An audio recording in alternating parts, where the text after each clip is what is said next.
good morning, good morning. How are you? Hello, everyone. Thanks so much for hopping on. I just wanted to come by real quick, have a friendly conversation. I'm so glad you're able to join. As you hop on, tell me your name and what industry you're in so I can go ahead and greet you properly. I'll look at my other device just for a quick second to just make sure we are live and also that you can hear me. Awesome, awesome, awesome. Awesome. And let's see here. How are you? Thank you so much for joining. I just wanted to have a quick conversation with you, and let's go on my business page real quick and see what that's doing. Let me tell you my name as I'm doing all of this, right? My name is Agata Domond of Domond Leadership Institute, where I help coaches. I work with coaches and speakers to get to their first 5K in business so they can live their dreams, build out their dreams, and leave a legacy. We do that through training on leadership development and sales systems within your business. So I am excited to be here before you. I just want to real quick check on my page to see if I can share this on the other platform. So just give me one quick second.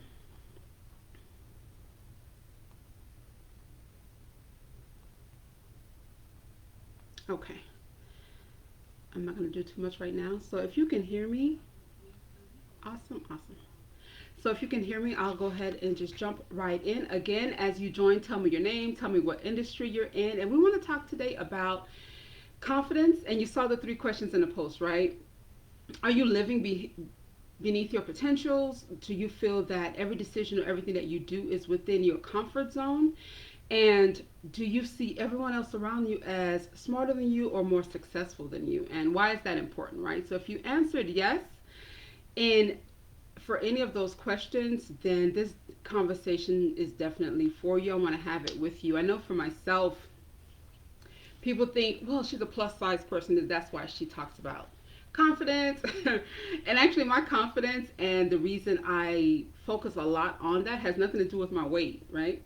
It has to do with being an introvert. It has to do with, in my perfect world, if I can stay by myself 100% of the time, I would stay by myself 100% of the time. But you know that's not realistic, right? Coming from corporate, knowing that I wanted to go into management, being in ministry, having a huge Haitian family, that didn't serve me. So I had to learn executive presence. I had to learn to not only step out of my comfort zone, but actually move that line, include more things that were, in essence, outside of my comfort zone. They became part of my norm because I had a bigger vision, bigger goals. So that's why I'm big on confidence. And another thing with confidence, going into corporate and executive presence, what I found when I did trainings with women that were looking to go into management and looking to go into higher pay positions, they lacked executive presence. They lacked the confidence they needed. And you would think, well, these people, they knew who they were, but there's a secret to just having confidence. There's a part of it that helps you show up how you need to show up in corporate America to advance, how you can command that 6-figure business. And it's the same thing in our regular, as entrepreneurs. We are CEOs of our companies, and that chief executive officer, that executive piece has a lot to do with your personal belief and your personal mindset on your confidence. So that's why I'm big on confidence. And I do have comments sometimes, be like, oh, for a big girl, for a plus size person, I don't walk around in life as a big girl. Yes, that's who I am, but that's not how I see myself, right? So I don't actually teach when it comes to the plus size portion. I just, because I've been big my whole life. So my confidence in building that up has more to do with my goals and what I want to accomplish than actually physical appearance. Hopefully that makes sense. that was a lot to begin the conversation, but I wanted to explain that because having the conversations with my clients, also with the young women I mentor, just working through those things. So, what is confidence, right? If you're struggling with it, what is confidence? So, I just wrote a couple of definitions down of what I thought for myself. So, it says confidence is a feeling of self-assurance, knowing one's own or appreciating one's own abilities and skills. So it's the belief that you know your skills and abilities, that you can do anything. That's what confidence is. So what parallels that is self-esteem or self-worth. And self-esteem is confidence in your own worth or value. So your confidence is knowing that you have the abilities and the skills to do a thing, right? To accomplish a thing. Where your self-esteem or self-worth is tied into knowing your value or your worth. And that distinction is important because it's a building block. So you have your confidence, your self-esteem, and your self-worth. Your self-worth is knowing your sense of your own value as a human being. Self-worth is knowing your value as a human being. So those three building blocks, you can't have one and not the other and be successful. You have to build on all three. So we'll go in reverse. Your self-worth is knowing your own intricate value as a human being. Notice I didn't say as a mom. I didn't say as a six-figure earner. I didn't say as a teacher, as a doctor. I didn't say any of those things. I said knowing your worth as a human being. So that's your self-worth. Your self-esteem is knowing your own, having confidence in your own worth and value, knowing what you bring to the table. Your self-confidence is appreciating your own value and the skills that you have, knowing what you can do.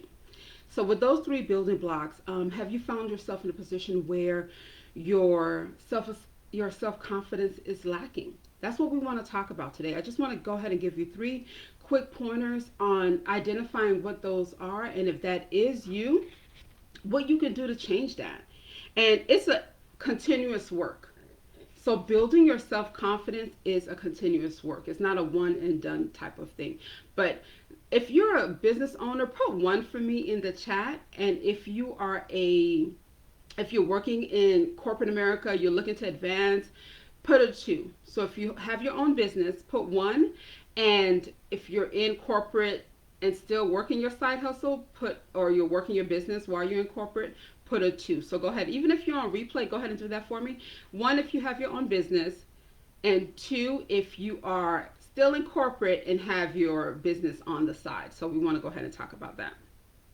So if you're lacking, you have limiting beliefs or limited actions, and that comes to how you value or how you see yourself, I want to go ahead and just give you 3 quick points on how you can really focus on that and increase it so you can advance. So you can advance and really not only set big goals, but do the everyday actions that are required to make that goal a reality.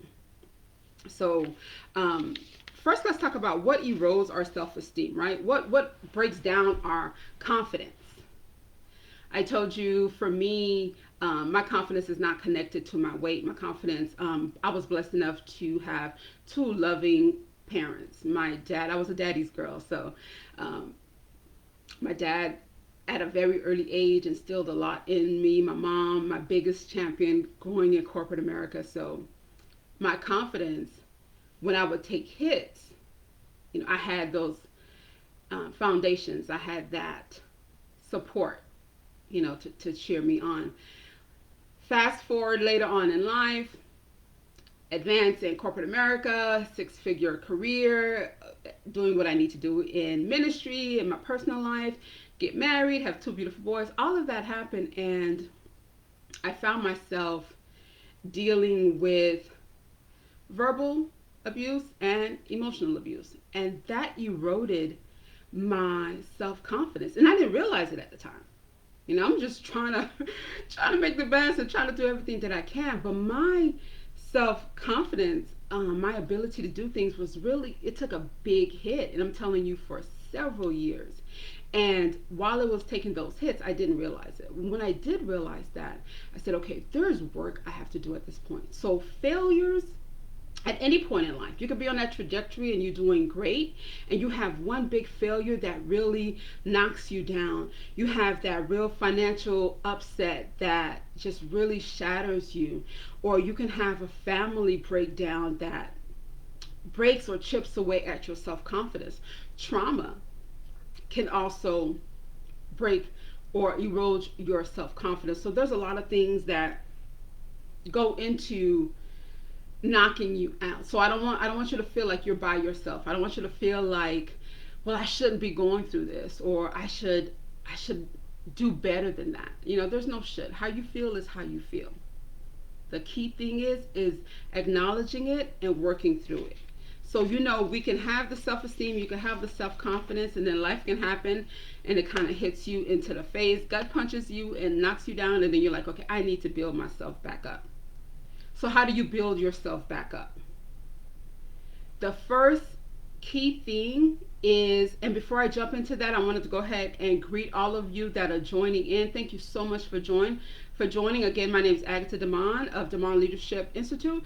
I work with coaches and speakers to get to their first 5K in their business, and we do that through training on sales and leadership development so they can live their legacy and also leave a legacy. So thank you so much for joining the conversation on how you grow your confidence to grow your business. So we're just going right now deep dive into how do you build your self-esteem back up or your confidence back up after taking a hit. So as you join, even on the replay, hashtag replay, go ahead and give me your name. Let me know what industry you're in, and so I can properly, and I'll go back on the chats too in the comments, and I'll go back in the comments and respond. So thank you so much for joining. So let's go ahead and, how do you build your self-esteem after these setbacks, after these failures?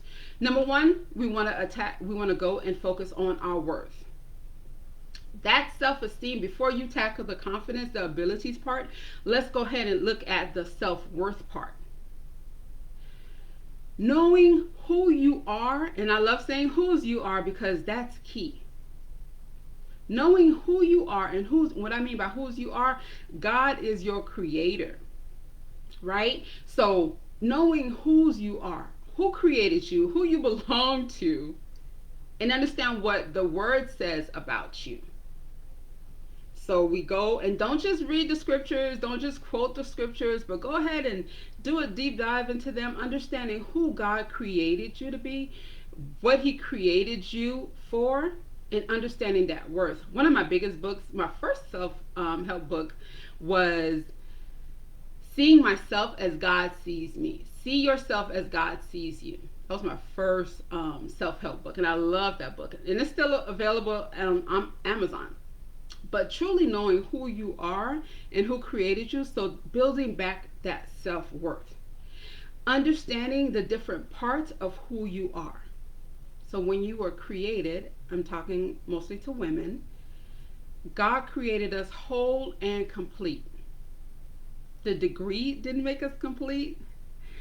The six-figure salaries didn't make us the complete. The booming Instagram, Facebook, the lives, that didn't complete us. Having a ring on our finger, being married, didn't make us whole and complete. Having children, as beautiful as they are, and if you know me, you know I love mine, that didn't make me, or that doesn't make you a whole and complete person. Because guess what? You were whole and complete the moment God created you. So really understand that. Because unfortunately, if you lose some of those titles or you never gain some of those titles, that doesn't diminish your worth.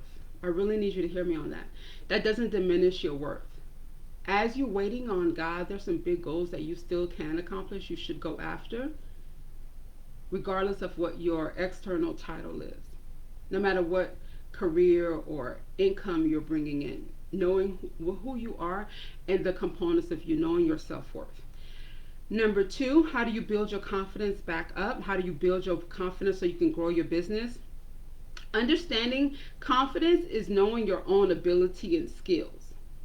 So identify where you're failing, and I put failing in quotations or quotes because failing is your perception. You could have tried something. John Maxwell says, fail forward, right? So we don't fail, we just learn. So what you want to do is you want to fail quickly, you want to fail forward. That sounds so nice, but failure hurts, right? Having a big dream that people on the outside sees and it collapses, that hurts. Or going after something, going for your business, and it's taking you longer to get clients, it's taking you longer to really revamp your business, that hurts. That hurts your self-confidence. That also hurts your pocketbook. So what you want to do is get your abilities and skills, level them up. How do you do that? Identify where you're failing at, see what tools, and get yourself a teacher, a coach, a book, a resource that's going to help you build that skill, because your confidence is tied to what you're able to do. So if you see in an area that you're not where you need to be, get yourself some support, get yourself some assistance so you can build that skill, okay? And also another thing that comes with building your skills, your ability, is repetition. If you, my kids say suck, if you suck at something, the key is not to give up. The key is to do it over and over again. I tell my babies all the time, practice makes progress. Practice makes progress. And they'll shout back at me, no, mommy, practice makes perfect. But as a reforming perfectionist, I'm trying not to teach them that.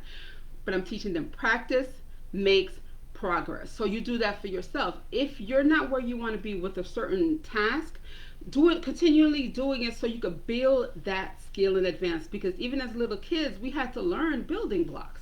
So that didn't stop because we're grown adults, right? That doesn't stop because we're an executive. We're not automatically going to know all the things that comes with it. We need those resources, and we need to continuously go into action. Third thing is get feedback from a trusted source. Feedback is great. Doesn't matter if it hurts your feelings. And as an executive, we need to put our feelings aside anyway. So, sorry. Take that back.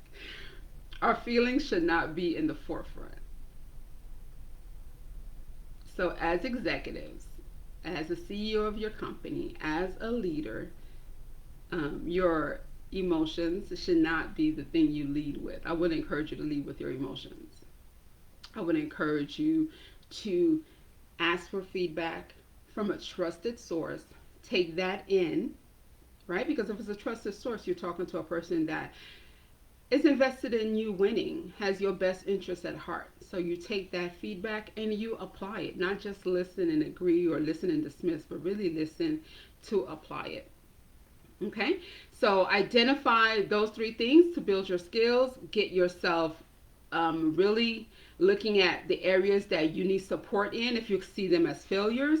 Do that thing over and over again so you can build that skill and ability. Get feedback from a trusted source. So if you need to course correct, if you know, so you can get out of your own way and help someone else support you. And the last thing I want you to do is, and actually it's the first thing, identifying those limited beliefs. I mentioned earlier that my self-confidence took a hit in the recent years, and I had to go back and really pinpoint, where did that happen? So for you, when you think about, I'm not really living to my full potential, I'm not really going after my dreams, and you know you've had success in the past, so really sit down and think, what happened? Who did I listen to, or where did I start believing that I didn't have value, or I couldn't accomplish this goal, or I couldn't build a business, or I couldn't have kids, or I couldn't go back to school, or I couldn't make over 6 figures in my business? What happened? Why am I not concerned about how I show up in the world? Why am I not putting effort in my appearance, in my health?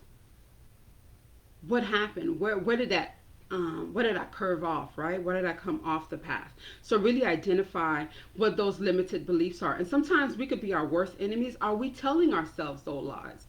Actually sit down, write that out, identify it. And another thing to combat and rebuild your self-esteem, list your accomplishments. That was one of the biggest feedbacks I received in corporate America. Agatha, you need to learn to toot your own horn. So I'm telling you today, you need to learn to toot your own horn. In every industry that shows up differently, but you know for yourself, go back and list your accomplishments. Because guess what? You're here right now because you did the work. You're here right now because you had the ability and skills to start the business. You had the ability and skills to apply for that license, get that degree. So remind yourself of that. Also, when you're looking at your accomplishments, don't just look at one area, because when we look at those perceived failures, we might see in relationship is not where we want it and we get stuck in that.